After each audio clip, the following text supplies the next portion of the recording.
You need to leave, now. We're just waiting for our friend. We have a business meeting. I've already been told you refused to order. You need to go. We didn't order yet because we're waiting. The police are here now. Leave or you'll be arrested. Officer, we're not doing anything wrong. We're just sitting. They didn't do anything. Stand up. Put your hands behind your back.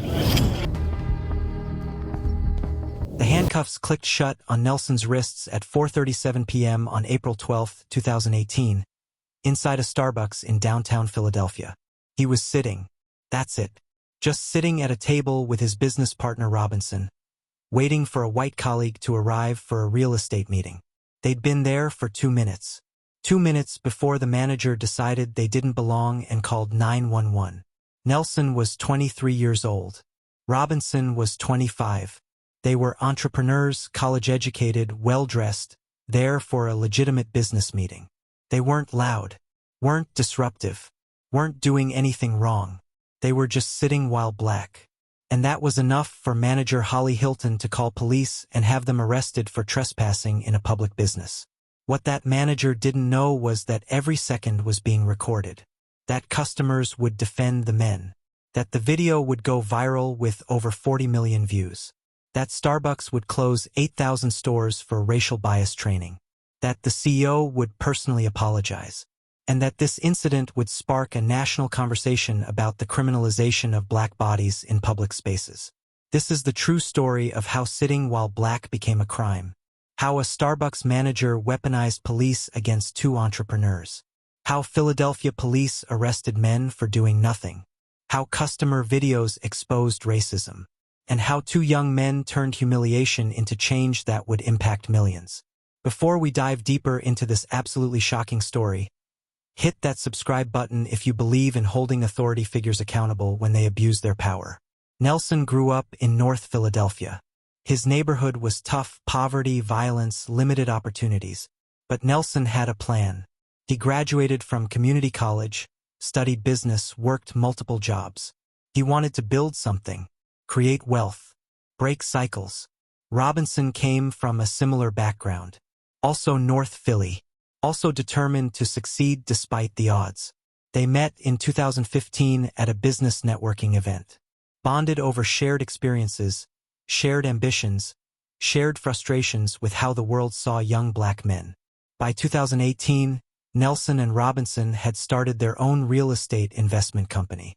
Small deals at first, buying distressed properties, fixing them up, selling or renting them. They were learning the business, building relationships, creating opportunities. April 12, 2018 was supposed to be a big day. They had a meeting with Andrew, a white businessman who'd expressed interest in partnering on a larger deal. Andrew had suggested they meet at the Starbucks on 18th and Spruce in Rittenhouse Square. A nice neighborhood, safe, public, neutral ground. Nelson and Robinson arrived at 4:35 p.m. They were dressed professionally, button-down shirts, slacks, dress shoes. They carried notebooks and business documents. They looked like exactly what they were: young entrepreneurs preparing for a business meeting. They walked into Starbucks, found a table near the back, sat down. Robinson asked if he could use the bathroom. The barista said bathrooms were for paying customers only. Standard policy. No problem. They'd order when their colleague arrived. They sat down to wait. Andrew was running 5 minutes late.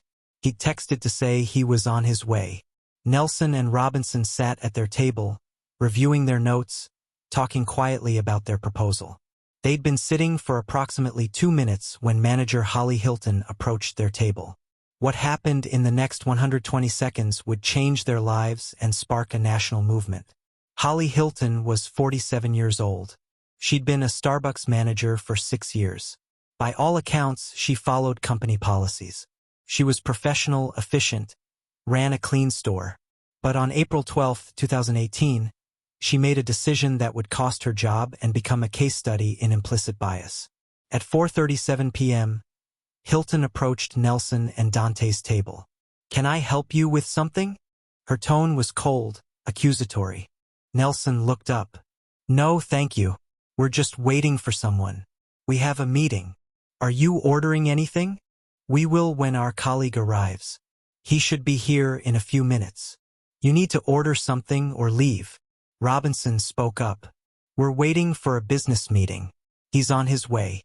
We'll all order together." Hilton's voice got harder. If you're not ordering, you can't be here. This is a private business. Other customers in the Starbucks were starting to notice. A woman at a nearby table looked confused. People sat in Starbucks without ordering all the time. Students studying. People on laptops. Business meetings. Nobody got hassled. Nelson kept his tone respectful. Ma'am, we're not causing any problems.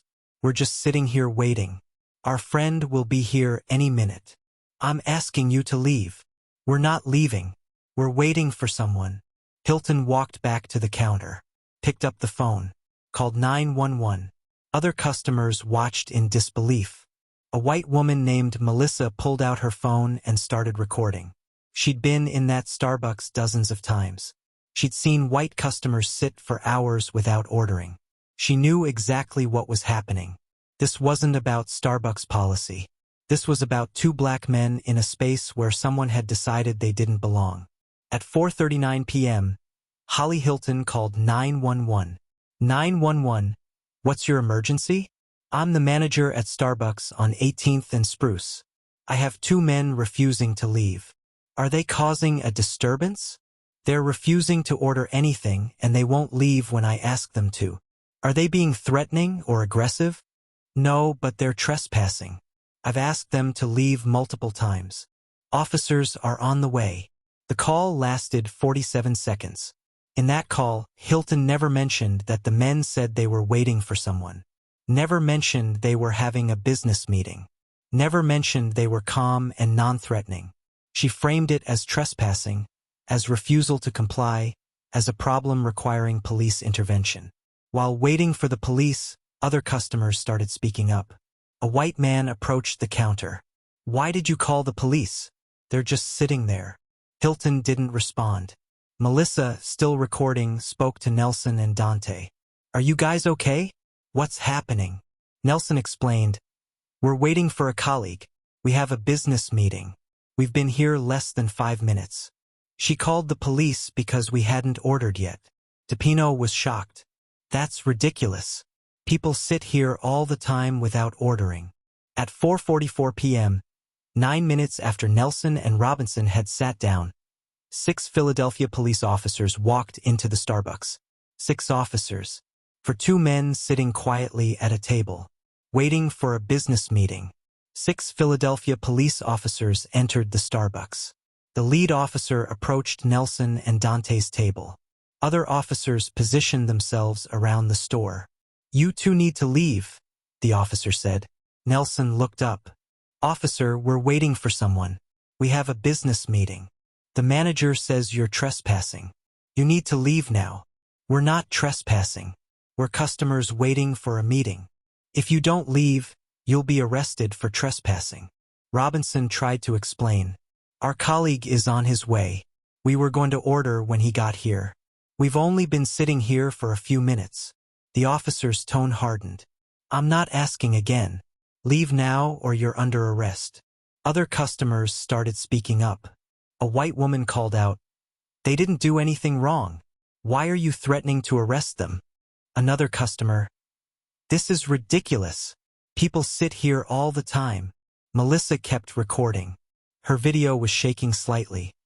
Her hands were trembling with anger and disbelief at what she was witnessing. A white man named Stephen spoke directly to the officers. I've been sitting here for over an hour. I haven't bought anything. Why aren't you asking me to leave? The officers ignored him. They were focused on Nelson and Dante. Stand up. Hands behind your back. Nelson felt ice in his stomach.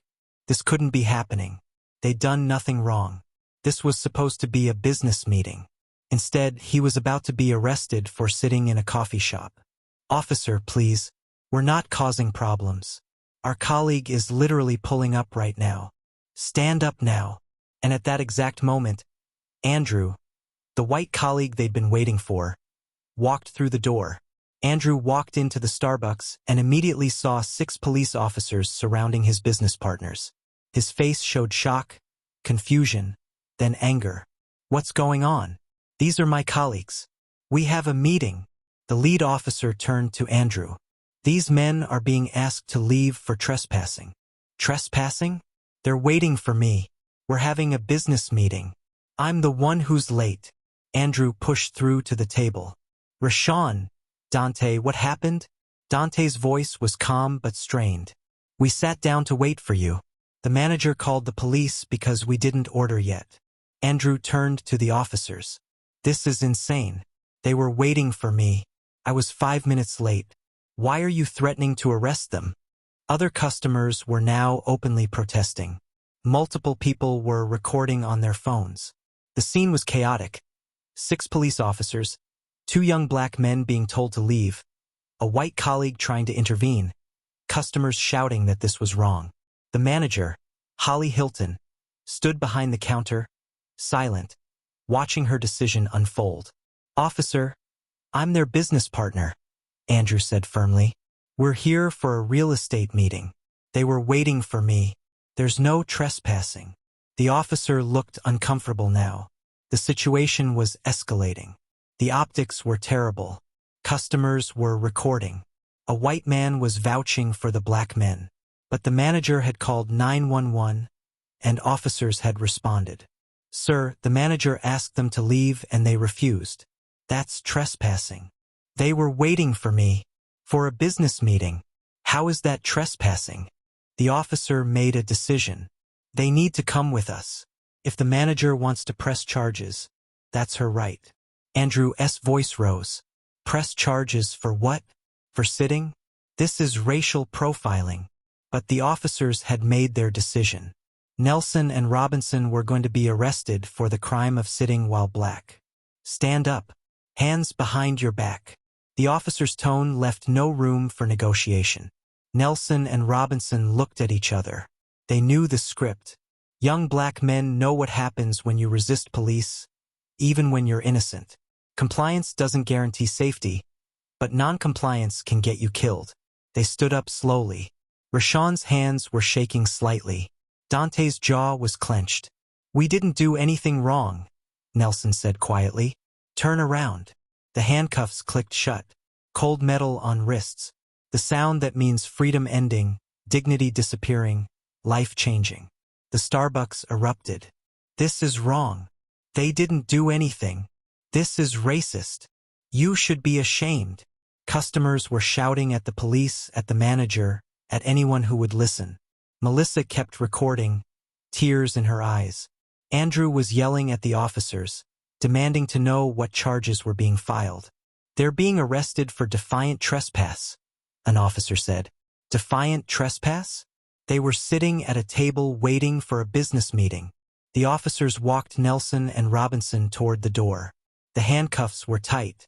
Their heads were down. Every person in that Starbucks was watching 2 entrepreneurs in business clothes being arrested for sitting. As they were let out, Nelson made eye contact with Melissa, the woman recording. His expression said everything. This is my reality. This is what we live with. Please tell people what you saw.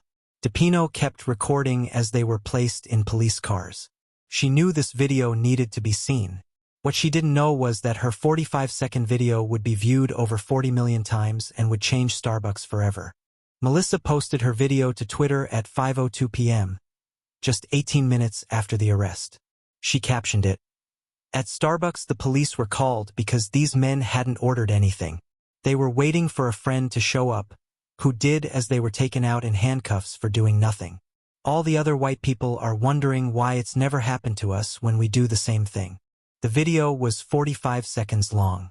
It showed Nelson and Robinson standing calmly with hands being cuffed, officers surrounding them, other customers protesting, Andrew demanding answers, the men being led out in handcuffs, the manager standing silently.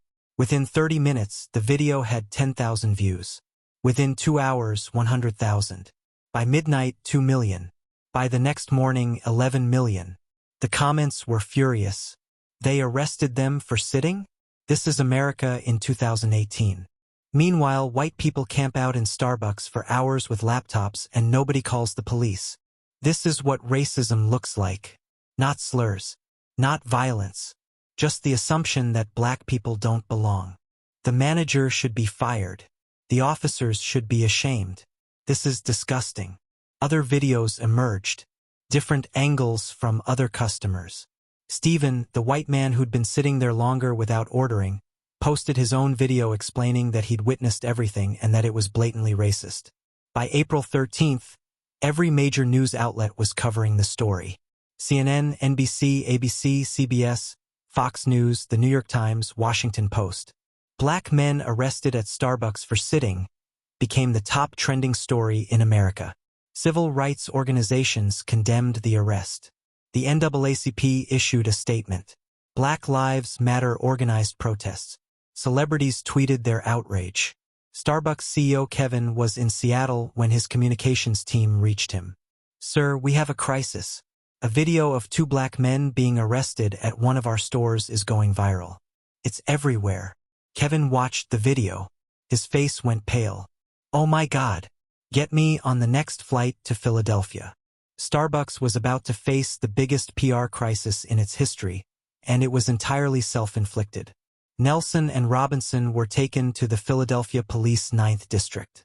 They were processed, photographed, and fingerprinted, charged with defiant trespass and creating a disturbance. They sat in holding cells for 8 hours. 8 hours for the crime of sitting in Starbucks. "This is insane," Robinson said quietly. "We were having a business meeting." Nelson shook his head. "Doesn't matter. We're black." That's all that mattered to that manager. They talked about what would happen next. Would they get criminal records? Would this affect their business? Would anyone believe their side of the story? Andrew had followed them to the police station. He demanded to speak to a supervisor. "You arrested my business partners for waiting for me. This is ridiculous."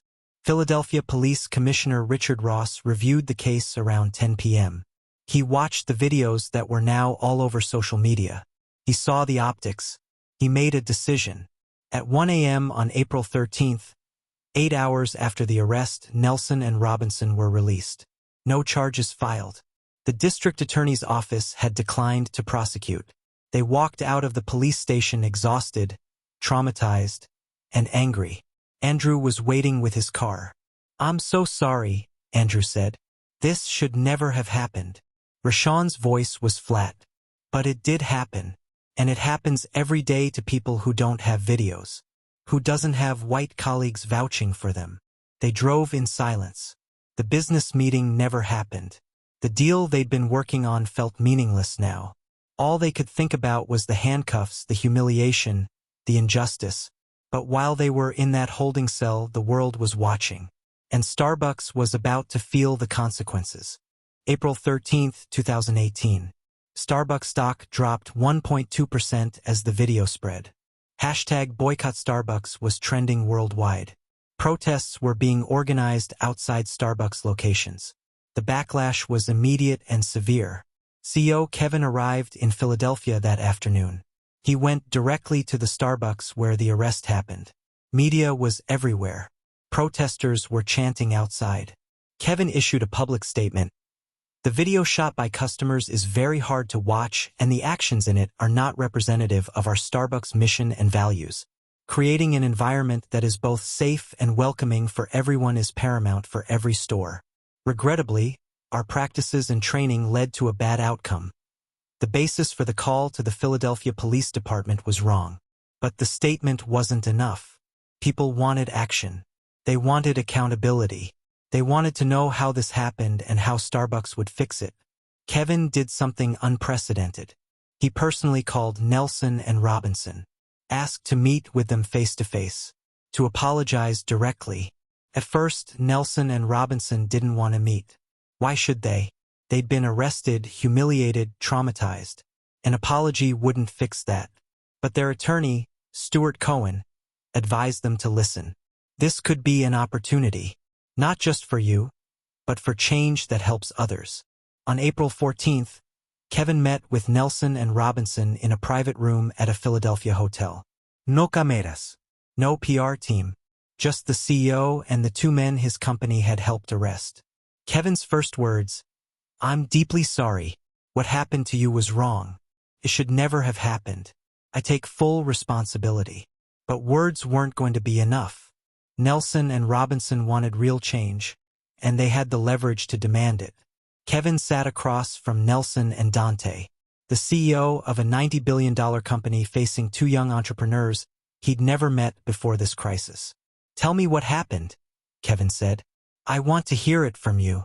Nelson described the meeting, arriving at Starbucks, sitting down, being approached by the manager within minutes, being told to leave, trying to explain they were waiting for someone. The manager called the police.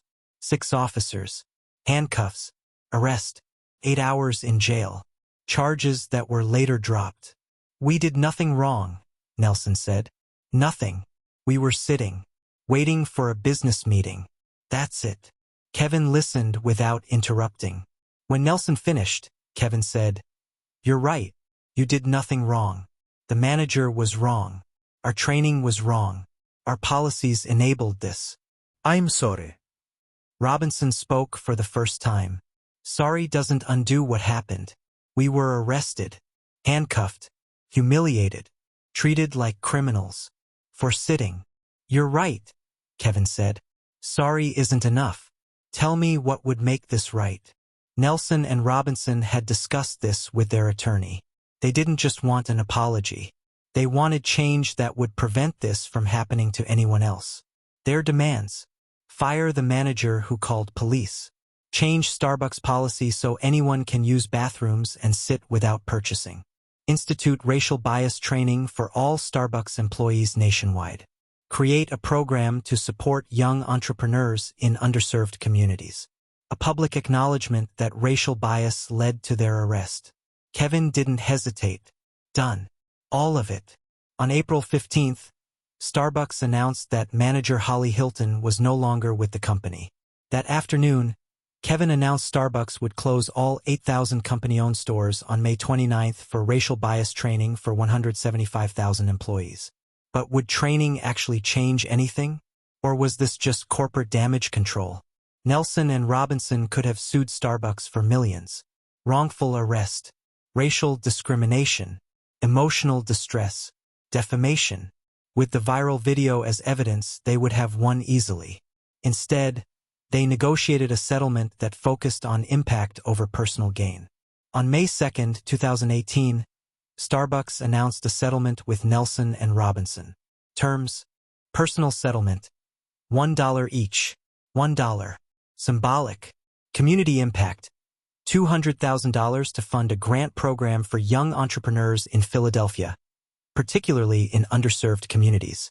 Policy changes: anyone can sit in Starbucks without purchasing. Anyone can use Starbucks bathrooms without purchasing. Employees required to call district managers before calling police on customers. De-escalation training for all staff. National training. All 8,000 corporate stores would close May 29th for mandatory racial bias training. When reporters asked why they settled for $1, Nelson explained, "This was never about money. This was about making sure what happened to us doesn't happen to anyone else." Robinson added, "We could have taken millions from Starbucks, but that wouldn't change anything systemically. The $200,000 youth program will help kids in our community start businesses. The policy changes will protect people. The training will educate employees. That's more valuable than money in our pockets." The decision was praised by civil rights organizations. "This is what accountability looks like," said the NAACP. "Not just personal compensation, but systemic change." But critics questioned whether training could actually change deep-seated biases. "One day of training won't fix racism," activists pointed out. "This needs to be the beginning, not the end." The real test would come on May 29th, when Starbucks closed every store for 4 hours to train 175,000 employees on racial bias. May 29th, 2018. 8,000 Starbucks locations across America closed at 2 p.m. Signs on doors explained why. Closed for racial bias education. 175,000 employees participated in a 4-hour training developed by experts including Brian Stevenson from the Equal Justice Initiative, Sherilyn Ifill from the NAACP Legal Defense Fund, and Heather McGee from Demos. The training covered understanding implicit bias and how it affects behavior, recognizing how bias leads to discrimination, specific scenarios involving customers of color, company history and commitment to inclusion, new policies on bathroom access and customer presence. Employees watched videos including the arrest of Nelson and Dante. They discussed their own biases. They role-played scenarios. They learned about the experiences of customers of color in public spaces. Reactions were mixed. Some employees found it powerful and necessary. "I didn't realize how my assumptions affect my interactions," one barista said. Others felt it was performative. "For hours can't undo a lifetime of bias," an employee in Atlanta said. "This is a start, but it's not enough." Critics pointed out that the manager who called police on Nelson and Robinson had worked for Starbucks for 6 years. She'd been through previous training. Training didn't stop her from weaponizing police against 2 black men. Nelson and Robinson attended the training at several Philadelphia locations. Employees asked them questions, apologized. "I tried to understand. It was emotional," Nelson said later, "but I'm glad we did it. If even a few employees think twice before calling police on someone who looks like us, it was worth it." The training generated massive media coverage. Some outlets praised Starbucks' response. Others criticized it as insufficient. But the bigger question was, would the training actually change behavior? Or would similar incidents keep happening? Holly Hilton, the manager who called police on Nelson and Dante, disappeared from public view after being terminated.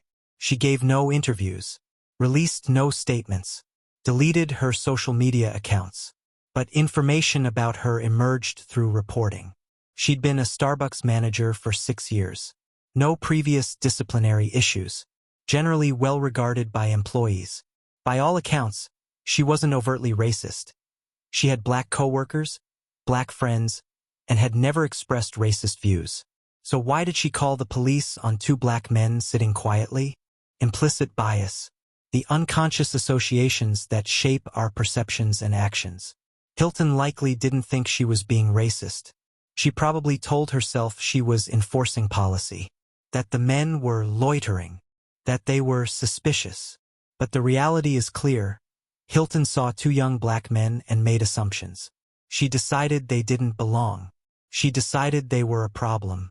And she weaponized the police to remove them. Would she have called the police on 2 white men in business attire sitting at a table? Almost certainly not. The video evidence showed multiple white customers who'd been sitting longer without purchasing. None were asked to leave.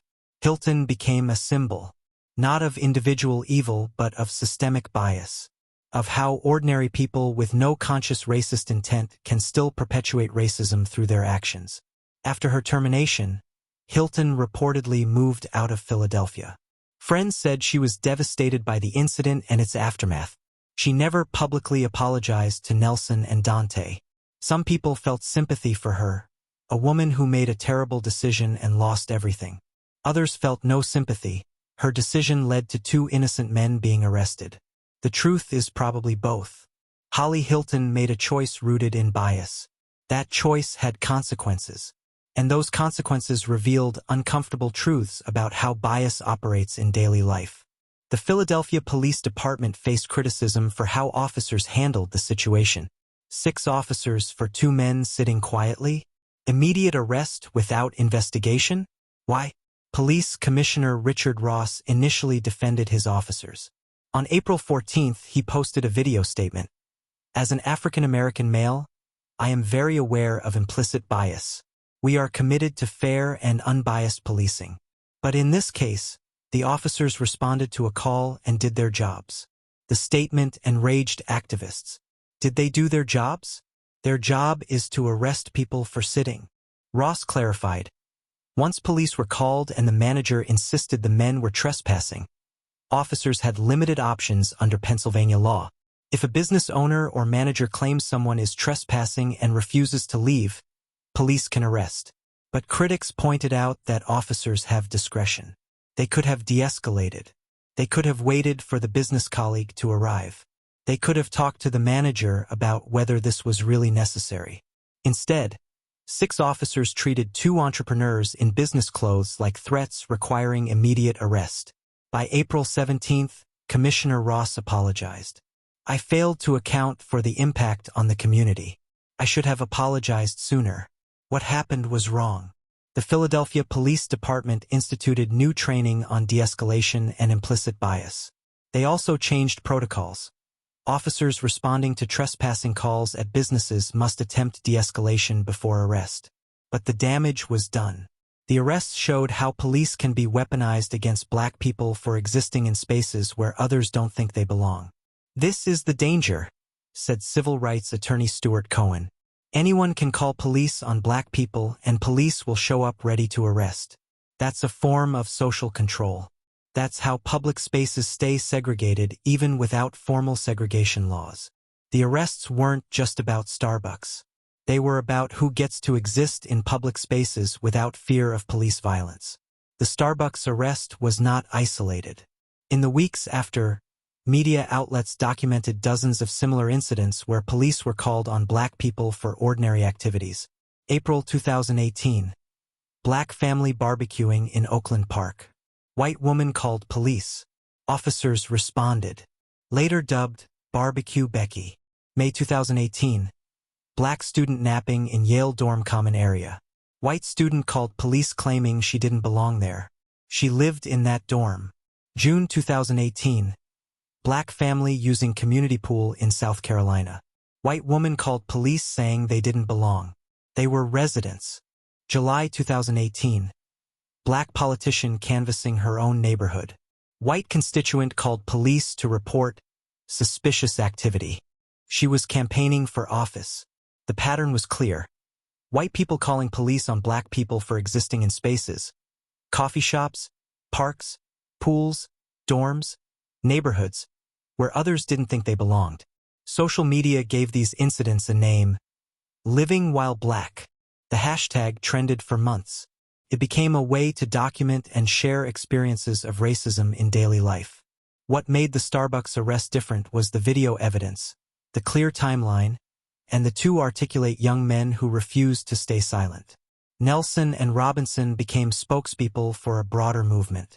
They spoke at universities, conferences, and corporate events. They shared their story. They educated people about implicit bias. "People think racism is slurs and violence," Robinson explained in a speech. "But racism is also a manager calling the police because she sees Black faces and assumes we're problems. Racism is officers arresting us without asking questions. Racism is the assumption that we don't belong in public spaces." Nelson added, "We were lucky. We had a video. We had a white colleague vouching for us. We had resources to fight back. Most people don't have that. Most incidents never get recorded, never go viral, never get justice." Their story became a teaching tool about how racism operates in everyday life, through assumptions, through fear, through weaponizing authority against Black bodies. The $200,000 from the Starbucks settlement funded the From the Ground Up program, a grant and mentorship initiative for young entrepreneurs in Philadelphia's underserved communities. Nelson and Robinson worked with local organizations to design the program. They wanted to create opportunities like the ones they'd fought to build for themselves. The program provided $10,000 grants to 20 young entrepreneurs, 6 months of business mentorship, access to co-working spaces, legal and accounting support, networking opportunities.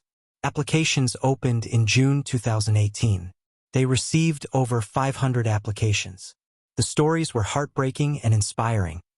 Young people trying to escape poverty through business, facing obstacles at every turn. The first cohort launched in September 2018. 20 entrepreneurs, ages 18 to 30, mostly Black and Latino, from neighborhoods where opportunity was scarce. One recipient, Tanya Williams, used her grant to start a catering business. "I was working 3 jobs trying to save enough to buy equipment," she said. "This grant changed my life." Another, Marcus Kevin, launched a tech education program for kids in his neighborhood. "I grew up seeing people locked out of opportunities. This program is about opening doors." Nelson and Robinson mentored several of the entrepreneurs personally. They shared their story, not just the Starbucks arrest, but their journey building a business, facing obstacles, persisting. If something good could come from what happened to us, Nelson said, it's this: 20 young people getting a chance they wouldn't have had otherwise. By 2020, 18 of the 20 businesses were still operating, a remarkable success rate. Several had hired employees. A few had expanded to multiple locations. The program was creating wealth in communities that desperately needed it. Nelson and Robinson had turned humiliation into opportunity for others. But the personal trauma remained. 3 years after the arrest, in a 2021 interview, Nelson and Robinson spoke about the lasting impact. I still get anxious going into Starbucks, Nelson admitted. I know that sounds crazy. We settled with them, they changed policies, they trained employees, but my body remembers the trauma. Robinson nodded. People think we won. We got an apology, a settlement, and policy changes. But we also got PTSD. I still tense up when I see the police. I still worry in public spaces that someone will decide I don't belong. The arrest affected their business too. Some potential partners saw them as the Starbucks guys, famous for being arrested, not for their entrepreneurship skills. It's complicated, Nelson said. On one hand, we have a platform now. We can speak at events, consult on diversity issues, and use our experience to help others. On the other hand, we didn't choose this. We wanted to be known for our business, not for being arrested. Their families struggled too. Rashawn's mother cried every time she watched the video. Dante's younger brother became afraid of the police after seeing his brother arrested. But they also found purpose in the advocacy work. They've spoken at over 100 events. They've trained corporate employees on implicit bias. They've mentored young entrepreneurs. They've used their platform to highlight ongoing issues of racial profiling. If my children Google me someday, Robinson said, I want them to see not just that I was arrested for sitting, but that I turned that into something that helped people. Nelson agreed. We didn't ask to be symbols. We were just trying to have a business meeting. But if being symbols means fewer people get police called on them for existing while black, then maybe it was worth it. But they both acknowledged. They'd trade all the attention, all the platform, all the advocacy work to go back to April 12, 2018, and just have their business meeting in peace. 5 years after the arrests, has Starbucks actually changed? The data is mixed. Positive changes. Open bathroom policy implemented nationwide. No purchase required to sit in Starbucks. Police are no longer called for non-threatening trespassing. Ongoing bias training for employees. Diversity initiatives in hiring and management. Ongoing issues. 2019. Black customer asked to leave Starbucks in California. 2020. Black man refused bathroom access at Starbucks despite policy. 2022. Indigenous people asked to leave Starbucks in Canada. Multiple complaints of inconsistent policy enforcement. The truth is complex. Starbucks made significant policy changes. But changing culture is harder than changing policy. Individual employees still make biased decisions. Managers still call police on black customers in some locations. Policy changes are necessary but not sufficient, said Dr. Jennifer Eberhardt, Stanford psychologist who studies bias. You can tell employees don't discriminate, but if you don't address the underlying biases, they'll find ways to justify discriminatory actions. Nelson and Robinson have mixed feelings about Starbucks' progress. They did more than most companies would, Nelson acknowledged. They closed every store for training. They changed policies. They funded our entrepreneur program. That's significant. But incidents still happen, Robinson added, which tells us the problem is deeper than one company can fix. This is about how society sees black people. That doesn't change with 4 hours of training. Civil rights advocates agree. Starbucks made progress, said Sherilyn Eiffel of the NAACP Legal Defense Fund. But the real question is, how do we change the culture that made Holly Hilton think calling police on 2 black men was appropriate? That's a societal problem, not just a Starbucks problem. The Starbucks arrest exposed a problem. The question is whether society is actually addressing it or just moving on to the next viral video. 6 years later, Nelson and Robinson are still business partners, still entrepreneurs, still fighting for young black business owners who face obstacles they never should. Their real estate company is successful. They've expanded beyond Philadelphia. They've hired employees. They've built wealth. They did what they set out to do on April 12, 2018. They just didn't expect to be arrested along the way. The video of their arrest has been viewed over 40 million times. It's shown in diversity training at corporations nationwide. It's taught in college classes about race and implicit bias. It's cited in lawsuits about discrimination. It's a permanent record of how racism operates in daily life. The $200,000 entrepreneurship program has funded 3 cohorts, 60 young entrepreneurs total. Many have successful businesses. Some have hired employees from their communities. The program created opportunities where society created obstacles. Starbucks still points to its response as a model of corporate accountability. Close all stores, train all employees, change policies, fund community programs. Some companies have followed that playbook when facing their own bias incidents. But the uncomfortable truth remains. Nelson and Robinson were arrested for sitting, for existing in a space where someone decided they didn't belong. And that happens every day in America, usually without video, without viral attention, without accountability. Our story ended with policy changes and apologies, Nelson said in a recent interview. Most stories don't end that way. Most black people who get police called on them for existing don't get justice. They just get trauma. Robinson added, "If people learn anything from what happened to us, I hope it's this. Think before you call the police on someone. Ask yourself, am I calling because there's an actual threat? Or am I calling because I'm uncomfortable with black faces in a space I think belongs to me?" That's the legacy. A reminder that racism isn't just slurs and violence. It's an assumption. It's uncomfortable. It's weaponizing authority against people who are just trying to exist. 2 young men walked into Starbucks for a business meeting. They left in handcuffs, but they turned humiliation into action, trauma into advocacy, injustice into change. So here's my final question. Should there be legal consequences for people who call police on others without actual cause? Should businesses be held liable when employees racially profile customers? And how do we actually change the culture that makes black people constantly prove they belong in public spaces? Drop your answers in the comments. If this story made you believe that accountability matters, that bias must be addressed, that change requires sustained attention, hit that subscribe button. These stories need to be told. These patterns need to be exposed. Justice requires all of us to pay attention.